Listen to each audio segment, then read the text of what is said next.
Esse vídeo vai falar sobre fotografias post-mortem, ou seja, já fica o aviso, ele vai ser meio mórbido. Na série Midnight Gospel, a gente é apresentado a várias discussões. Uma delas é sobre a morte, sobre como a nossa sociedade da contemporaneidade se relaciona com a morte. O convidado daquele episódio é Caitlin Dougherty, que é uma escritora norte-americana que trabalha dentro da indústria funerária e ela traz uma série de perspectivas sobre como a nossa relação com a morte mudou com o passar do tempo.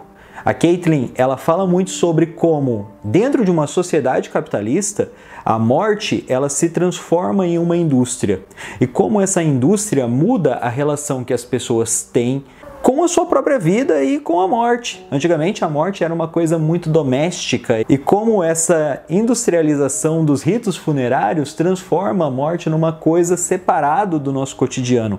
E o que leva a gente a ter uma aversão muito grande à morte ou não saber lidar muito bem com o tema morte. Claro, o jeito que a gente se relaciona com a morte já mudou muito desde o passado. Antigamente a gente tinha uma série de outros hábitos, a gente tinha uma relação completamente diferente com a morte. É só pensar na antiguidade, como era entendida a morte. Até mesmo as diferentes religiões que a gente tem por aí entendem esse processo de passagem de uma maneira completamente diferente. No Brasil, por exemplo, um país cristão ocidental, a gente tem o Dia de Finados, ou como é chamado em outros países, o Dia de Todas as Almas. Então eu já tenho uma certa tradição que vai separar um dia do ano para eu ter essa reflexão sobre o que é a morte. Se eu olho para o México, graças ao sincretismo religioso que existiu lá entre o cristianismo e as tradições indígenas, mexicanas, mexicas, astecas, eu vou ter o Dia de los Muertos, que já é uma coisa completamente diferente desse aspecto de luto que a gente tem na Europa e no Brasil relacionado ao Dia de Finados. Eles têm uma grande festa, é um outro jeito de encarar aquela passagem, é um outro jeito de encarar a morte dentro da própria sociedade. Mas o que eu quero tratar aqui nesse vídeo hoje é sobre um hábito que já caiu em desuso, que são as fotografias do estilo post-mortem, ou pós-morto. Vamos falar um pouquinho aí sobre as mentiras e as verdades envolvendo esse estilo fotográfico muito popular lá no século XIX. As fotografias post-mortem, elas foram muito populares, gente, principalmente entre 1850 até mais ou menos ali as primeiras décadas do século XX, até mais ou menos 1920, 1930, principalmente quando eu penso numa Grã-Bretanha vitoriana, essa época vitoriana. Nessa época a gente tinha uma alta taxa de mortalidade infantil, não só na Europa de um modo geral, mas no mundo, ocasionado por doenças como tifo, cólera, tuberculose. Só que dentro do cenário da Grã-Bretanha, a gente ainda tem o luto permanente que a rainha Vitória decretou logo após a morte do seu marido, em 1861. Então isso daí era um componente a mais, um componente extra para a divulgação e a propagação desse hábito que era visto como um pouco mórbido e muito relacionado ao luto da época. Nessa época ainda, a morte acontecia em casa, as pessoas estavam ali convivendo com aquela situação, acompanhavam geralmente a doença, tentavam tratar e geralmente os entes queridos morriam em casa, não era todo mundo que tinha acesso a um hospital e os hospitais nem eram coisas tão comuns assim ainda na vida da população. Então essa relação com a morte, ela já era muito diferenciada. Existia uma proximidade muito grande entre a pessoa que estava ali, o cadáver, a lembrança, a imagem, então todas essas coisas ainda se relacionavam de uma maneira muito forte. Com a invenção do daguerreótipo em 1839, essa ideia de fotografar cadáveres já vai começar a aparecer dentro da Inglaterra. Só que esse processo, inicialmente, ele era muito caro, ele vai começar a se popularizar mais ou menos 10 anos depois e vai começar a se tornar acessível para a população de classe média. O daguerreótipo ele vai começar a se tornar um elemento, então, de guardar uma lembrança do falecido. Isso era uma prática comum já, o tal memento mori, lembre-se que morrerá. Então as pessoas quando morriam algum familiar, elas tinham o costume, o hábito de guardar lembranças, um pedaço de cabelo, fazer uma máscara mortuária daquela pessoa, para ter aquela lembrança ali na vida. Só que com a fotografia já começaram a se pensar em como utilizar a fotografia para criar essa espécie de souvenir, essa espécie de lembrança do ente querido que tinha partido. E a fotografia, ela se permitia ser uma relíquia que era muito mais barata do que um quadro, do que uma pintura daquele falecido. Mas não era muito melhor guardar uma fotografia da pessoa viva Então, gente, aí tinha uma questão, porque por mais que o daguerreótipo fosse uma parada que estivesse se tornando acessível a partir de 1850, não era uma coisa assim, todo mundo tem uma fotografia em casa. Naquela época, para tirar fotos, você tinha que ir até um estúdio fotográfico ou o fotógrafo tinha que ir na sua casa. Então não era uma coisa rotineira, cotidiana, tipo hoje em dia eu pego e tiro uma selfie. Naquela época tinha todo um processo, demorava, como eu falei, não era caro, né, absurdamente caro, a classe média tinha acesso, mas não era a coisa mais barata do mundo, não era assim, tipo, todo mundo faz o tempo todo. Então tinha uma série de circunstâncias que levava que, às vezes, a primeira foto da criança, infelizmente, já era dela morta.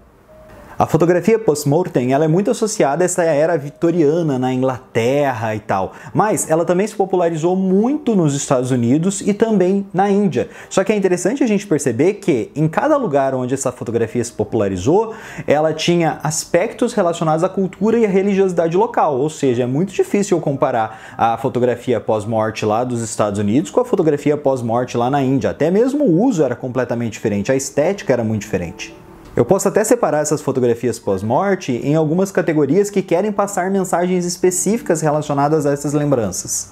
Como, por exemplo, o último sono, no qual eu tenho o cadáver, eu tenho esse defunto deitado como se ele estivesse dormindo.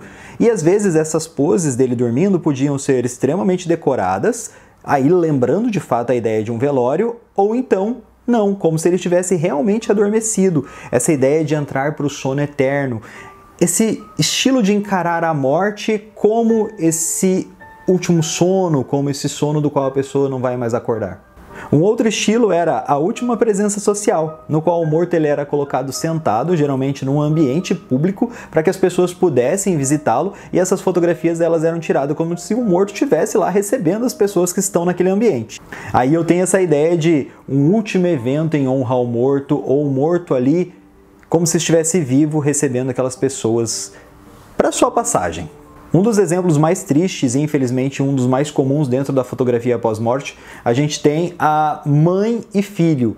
Mães segurando seus filhos mortos. Por vezes, natimortos, aqueles que acabaram de nascer, mas já nasceram mortos.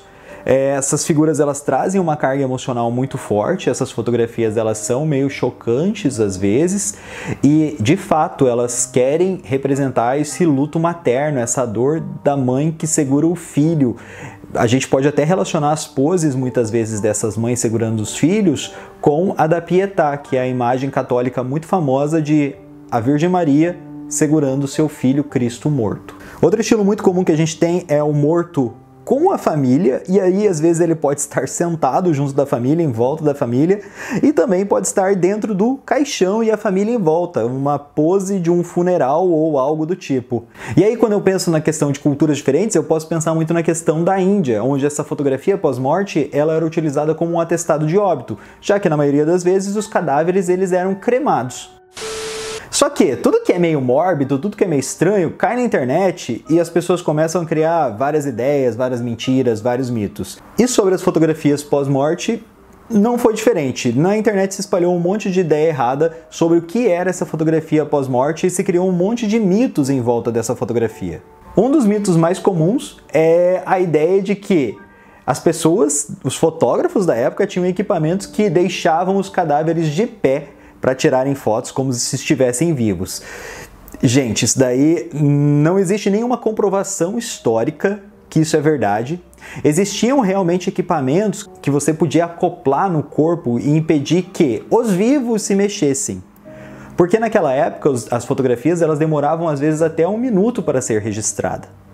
Então era muito tempo para a pessoa se mexer, dar uma mexidinha no braço, no ombro, se lá para cá, não sei o que, e borrar a foto. Então os fotógrafos de fato eles andavam com equipamentos que se prendiam no corpo dos vivos, que impediam os vivos de se mexerem, para eles ficarem quietinhos ali na pose. Só que esses equipamentos eles não eram tão rígidos e tão fortes e resistentes a ponto de deixar um cadáver ali preso. A pessoa quando ela morre, ela é um peso morto, ela já é 80 quilos, 70 quilos, sei lá quantos quilos, de uma estrutura que vai derrubar ali aquele equipamento. Então não tem nenhum registro oficial da época que fotógrafos faziam de fato essas peripécias técnicas para deixarem cadáveres de pé, por mais que até meios de comunicação coloquem isso daí como uma verdade. Outra coisa que não existem registros oficiais sobre a prática é a questão de fotógrafos pintarem as pálpebras dos mortos para parecer que eles estavam com os olhos abertos. Também não existe registro histórico nenhum disso. O que a gente tem muitas vezes são retoques nas fotografias de pessoas vivas, para parecerem que elas estão de olhos abertos. Historicamente, não tem nenhum registro que mostre que os fotógrafos faziam isso com cadáveres também, para parecer que eles estavam mais vivos nas fotos. O que a gente percebe muito mais nas fotografias pós-morte é um respeito muito grande com a figura do defunto. E muita gente vai falar que fazer isso, pintar os olhos abertos ali no rosto do defunto, seria um desrespeito, seria aí uma profanação do corpo daquele cadáver. E também outra coisa, tem muita foto de criança dormindo que o pessoal coloca na internet como foto de criança pós-morte. Gente, eu acabei de falar, a fotografia às vezes demorava 1 minuto para ser feita. Então, como que eu vou convencer uma criança, às vezes um bebê, a ficar parado durante todo esse tempo? Não existia equipamento que desse conta. Algumas fotos, inclusive, as mães se escondiam embaixo de lençóis e seguravam os filhos por trás. Um estilo de fotografia chamado mãe escondida, no qual a mãe tenta ali segurar o filho para ele ficar naquela pose durante 1 minuto, só que isso não era fácil. Então o que eles faziam? Geralmente os pais, quando iam tirar fotos dos filhos, se o filho não sossegava de jeito nenhum, eles esperavam a criança dormir, ou faziam a criança dormir, iam lá, ninavam a criança, para tirar a foto com a criança dormindo mesmo, para que pudesse tirar um retrato perfeito, para que não ficasse um grande borrão, para que aquela fotografia desse um resultado bonitinho. Então, não se engane, muitas vezes, muitas fotografias que mostram crianças dormindo são vendidas aí pela internet como fotografias pós-morte, mas é só de um bebê dormindo mesmo, tá? Até mesmo o flash da época deixava partes do corpo das pessoas muito mais claras e outras partes muito mais escuras. E muita gente utiliza esse uso do flash nas fotografias como uma prova de que o sangue decantou dentro do corpo do morto, ou então o rosto está muito pálido e o braço está muito escuro porque o sangue desceu. Isso também não funciona bem assim. O flash ele cria vários efeitos dentro da fotografia que a gente não pode encarar tudo como obra de fotografia pós-mortem. As fotografias eram muito populares, as pessoas se fotografavam muito, então vários desses defeitos da fotografia também aparecem por aí. A queda na mortalidade infantil e a popularização da fotografia automática, as câmeras que a gente tem em casa, as câmeras portáteis, levaram essa ideia da fotografia pós-morte ao desuso, porque se tornou cada vez mais fácil tirar fotografias das pessoas enquanto elas ainda estavam vivas e guardar essas memórias das pessoas ainda vivas.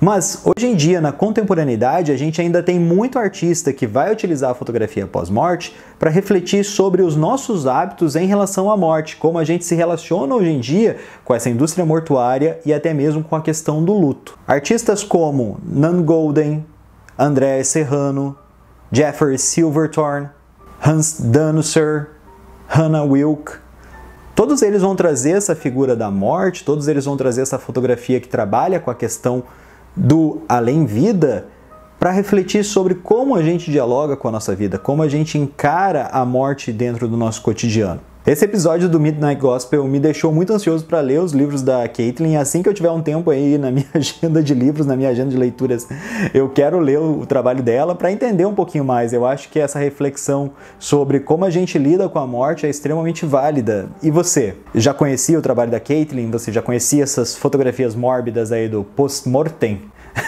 Eu achei bem curioso esse estilo e fiquei ainda mais de cara quando descobri as fotografias que não são post-mortem, mas o pessoal vende aí como se fosse defunto. Enfim, diga aí qual é a sua opinião, me diga aí se você já conhecia esse estilo.